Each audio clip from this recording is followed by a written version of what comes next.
जय श्री कृष्ण। साल के अंत में देखिए आपके ग्रह कितने अच्छे आ रहे हैं कि जो पिछले वीक की थोड़ी हसल चल रही थी, थोड़ा सा उठापटक चल रही थी, कंजंक्शन था, उससे आप बाहर आ रहे हैं और नया साल आपको नई रोशनी दे रहा है। देखिए सबसे पहले वृश्चिक लग्न और वृश्चिक राशि जो है मंगल की है, और मंगल हालांकि यहाँ पर अस्त है सेकंड हाउस में, शुक्र के साथ में थोड़ा ग्लैमर प्रॉन है, सूर्य के साथ में थोड़ा एग्रेशन देते हैं लेकिन अस्त हैं अभी। सबसे इंपॉर्टेंट क्या है कि पंचम भाव में बैठे हुए शनि के साथ इसका एक कॉम्बिनेशन बन रहा है जो इस लग्न को स्ट्रांग बना रहा है। तो आपका 6th लॉर्ड लग्नेश और आपका 3rd लॉर्ड और 4th लॉर्ड ये सब स्ट्रांग हो गए। लोकेशन चेंज, सेट को लेकर के चेंज आ रहे हैं। राहु केतु आपकी लोकेशन चेंज कराने की तरफ हैं, एसेट में रिशफल ला रहे हैं। गुरु जो हैं अष्टम भाव में बैठे हुए वक्री हैं, ये पुराने मामलों को उखाड़ करके नए सिरे से कुछ नया डेवलपमेंट दे रहे हैं, कुछ नया आपके लाइफ में लाना चाह रहे हैं। अब शुरुआत करते हैं इस वीक की। सबसे पहले वीक की शुरुआत होती है चंद्रमा से जो मीन राशि में है, वर्गोत्तम में है। 29 तारीख के चंद्रमा थोड़ा सेंसिबल बना रहे हैं आपको। पुरानी जो कसावट थी, थोड़ा सा जो एक फ्रस्ट्रेशन था या थोड़ा सा एक उसके ऊपर पुनर्विचार चल रहा है, सोच विचार चल रहा है, या टारगेट्स बन रहे हैं नए साल में ये करेंगे। फिर क्या नतीजा निकला?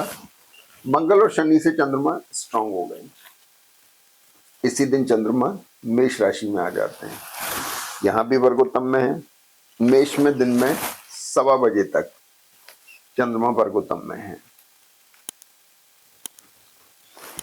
अब यहाँ पे 2-3 एपिसोड होते हैं। सबसे पहले तो ये बुध जो है ये वृश्चिक राशि से हटके अब धनु में आ जाते हैं।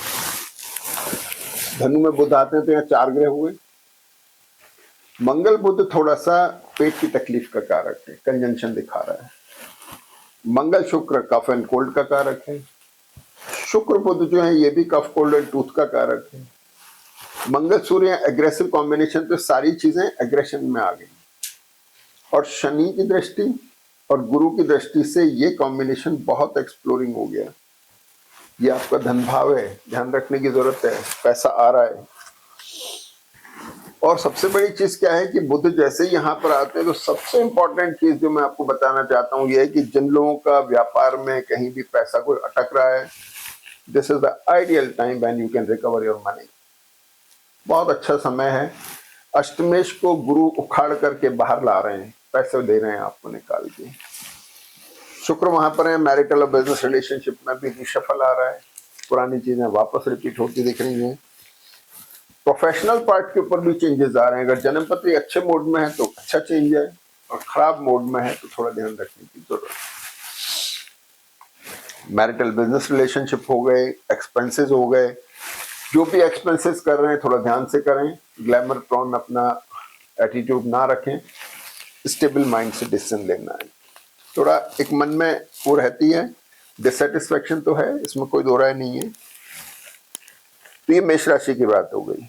अब देखिए फिर एक बड़ी घटना और होती है कि 31 तारीख को चंद्रमा वृषभ में आ गए। चंद्रमा जैसे यहां पर आए, भाग्य का कारक सप्तम में आ गया। अच्छे लोग आपको मिलेंगे, अच्छे मैरिटल और बिजनेस रिलेशनशिप डेवलप होंगे। और इसके ऊपर शनि की दृष्टि है भाग्य में बैठे हुए, तो ये फिर रिडिफाइनिंग मोड में है। नए सिरे से कुछ करके देना चाह रहा है चंद्रमा आपको। सोच विचार चल रही है अपने प्रोफेशन को लेके, मैरिटल और बिजनेस रिलेशनशिप को लेके, नए काम को लेके कि कैसे उसको उठाया जाए।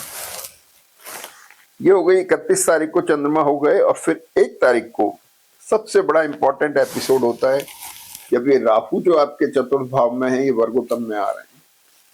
बहुत आइडियल पोजीशन है। वृश्चिक, कुंभ, वृषभ और सिंह के लिए बहुत इंपॉर्टेंट कंडीशन बनने वाली है राहु के वर्गोत्तम में आने से। चार्ट बहुत स्ट्रांग है, बहुत एनर्जाइज्ड है, आप इसका भरपूर फायदा उठा सकते हैं। और खास तौर पे आपके एसेट को लेके, प्रोफेशन को लेके ये बहुत महत्वपूर्ण रोल प्ले करता दिखाई दे रहा है। अब राहु यहाँ पर आ गए वर्गोत्तम में। इसके बाद में 2 तारीख को चंद्रमा मिथुन राशि में आ जाते हैं। ये इंपॉर्टेंट चीज है जिसको बहुत ध्यान से देखने की जरूरत है। चंद्रमा गुरु चंद्रमा के साथ में आ जाते हैं। देखिए, पंचमेश और नवमेश दोनों हुए गुरु चंद्रमा, एसेट क्रिएट करा रहे हैं। आपके जो पेरेंटल एसेट है वहां भी रिशफल आता दिखाई दे रहा है। और सबसे इंपॉर्टेंट चीज क्या है कि ये बुध और चंद्रमा की आमने सामने की युति बड़ी इंपॉर्टेंट है, जो शुरू के 1.5 दिन माने तो 2 तारीख को, 2 और 3 तारीख को ये बहुत ज्यादा इफेक्टिव रहेगी। तो आपको बाएं पैर में, दाहिने कंधे में किसी तरह के दर्द की शिकायत, इंजरी की शिकायत हो सकती है। ऑल ऑफ सडन पैसा आ सकता है, ऑल ऑफ सडन पैसा जा सकता है। प्रोफेशनल पार्ट पे जन्मपत्री अगर अच्छी है तो कोई अच्छा चांस मिल सकता है, नहीं तो कुछ डिटैचमेंट फ्रॉम जॉब भी हो सकता है, या आप वीकेंड में, ईयर एंड में ट्रैवल कर रहे हैं तो वो भी एक डिटैचमेंट फ्रॉम जॉब हो गया। दूसरा, शुक्र साथ में, मैरिटल और बिजनेस रिलेशनशिप में ऑल ऑफ सडन एकदम चेंजेस आ सकते हैं। ये सब चीजें तो आ जाएंगी, लेकिन आपको अपने शरीर का ध्यान रखना है। अगर आप ट्रैवल कर रहे हैं गाड़ी चलाने में या कैसे, थोड़ा एहतियात बरते हैं 2 और 3 तारीख में खास तौर पे। 2 तारीख को शुक्र भी कन्या नवांश में आ रहे हैं, तो इफेक्ट जो हुआ वो मैरिटल और बिजनेस रिलेशनशिप और एक्सपेंसेस पर हुआ। अगर आप ट्रैवल कर रहे हैं तो ऑटोमेटिकली एक्सपेंस हो रहा है, ट्रैवल कर रहे हैं, नहीं तो आपको थोड़ा ध्यान देने की जरूरत है और अपने लाइफ पार्टनर की सेहत का विशेष ध्यान रखें। इसके बाद में 4 तारीख को चंद्रमा मिथुन राशि में है और वर्गोत्तम में है सुबह 9 बजे तक, पौने 10 बजे तक। और इसके बाद ये चंद्रमा कर्क में आ जाते हैं और यहाँ पर दिन में 3 बजे तक वर्गोत्तम में है। ये बहुत अच्छी प्लैनेटरी पोजीशन है जब आपके चंद्रमा भाग्य भाव में है। और तो भाग्य में चंद्रमा भाग्येश होकर बैठे हैं। मंगल शनि के जो कॉम्बिनेशन से मंगल स्ट्रांग है, अस्त है, लेकिन चंद्रमा पर दृष्ट है, इसको स्ट्रांग बना रहे हैं। तो कुल मिलाकर के जन्मपत्री बहुत अच्छे मोड में है, आप इसका फायदा उठाइए। जय श्री कृष्ण।